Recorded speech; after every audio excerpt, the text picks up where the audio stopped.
Assalamualaikum warahmatullahi wabarakatuh. Kami dari kelompok 7 akan mempresentasikan yaitu tentang poin-poin penelitian bab 4. Adapun nama-nama kelompok kami yaitu Istiqomah, Khairini Anizah, Mona Khairiyati, Muhammad Syarifuddin, dan saya sendiri Nani Rizka Kamilia. Baik, poin-poin penelitian bab 4 itu yang pertama ada hasil penelitian, yaitu hasil suatu penelitian dapat disajikan dalam 3 cara penyajian, yaitu penyajian tekstual, penyajian tabular, dan penyajian grafik. Mahasiswa dapat menggabungkan 3 cara penyajian tersebut dalam melaporkan hasil penelitiannya. Pada penyajian tekstual, data hasil penelitian dideskripsikan sejelas dan serinci mungkin, tapi tidak harus menyajikan semua hal. Yang perlu disajikan secara naratif adalah hal-hal yang menonjol dari data tersebut, misalnya presentasi frekuensi terbesar, presentasi frekuensi terkecil, rata terbesar, rata terkecil, perbedaan atau selisih terbesar, atau perbedaan terkecil, dan perbedaan atau hubungan yang bermakna. Informasi lain yang lebih detail bisa disajikan dalam bentuk tabel atau grafik. Pada prinsipnya, dalam hasil penelitian, mahasiswa hanya mengemukakan hasil penelitian saja tanpa memberikan pendapatnya.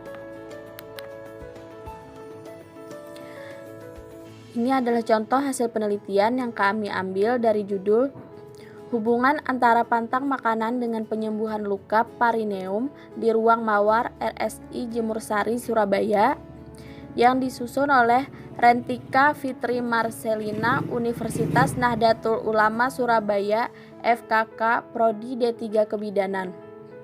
Karakteristik responden berdasarkan pola pikir ibu menurut Sentrok 2011 dibagi menjadi usia kurang dari 20 tahun remaja, usia 21 tahun sampai 35 tahun dewasa muda, dan usia lebih dari 35 tahun dewasa madya.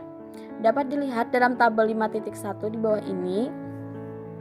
Distribusi frekuensi responden berdasarkan usia ibu di Ruang Mawar RSI Jemursari, Surabaya pada bulan Juni 2015.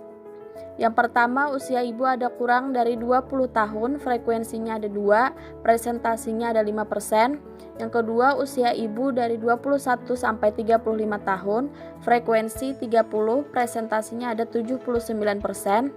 Yang ketiga, ada lebih dari 35 tahun, frekuensinya ada 6 dan presentasi 16%.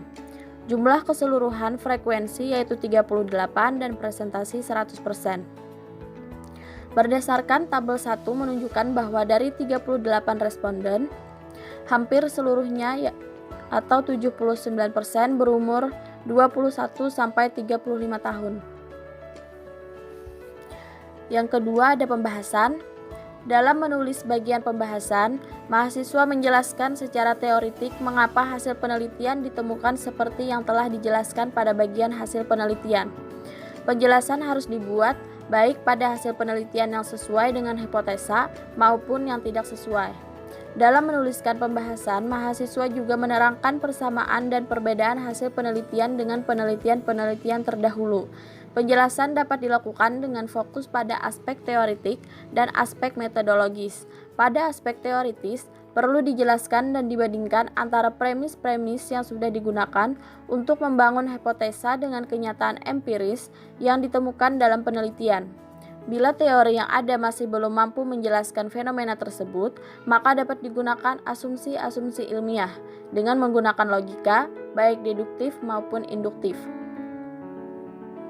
Ini adalah contoh pembahasan penelitian yang juga kami ambil dari judul Hubungan antara pantang makanan dengan penyembuhan luka perineum di Ruang Mawar RSI Jemursari, Surabaya, yang disusun oleh Rentika Fitri Marcelina, Universitas Nahdlatul Ulama Surabaya, FKK, Prodi D3 Kebidanan. Berdasarkan tabel 1 didapatkan bahwa 84% dari responden berusia 20 sampai 35 tahun. Semakin tua usia ibu nifas, maka pengalaman dan informasi yang didapatkan semakin banyak. Sedangkan usia ibu yang masih muda cenderung mengikuti saran orang tua yang masih mengikuti budaya pantang makanan.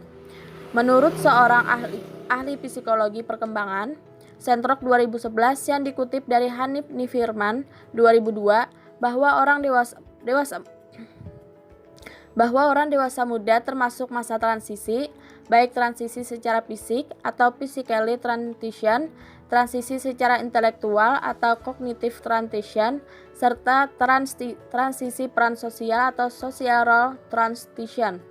Pada masa ini adalah masa beralihnya pandangan egosentris menjadi sikap yang empati. Masa ini adalah masa yang penuh dengan masalah.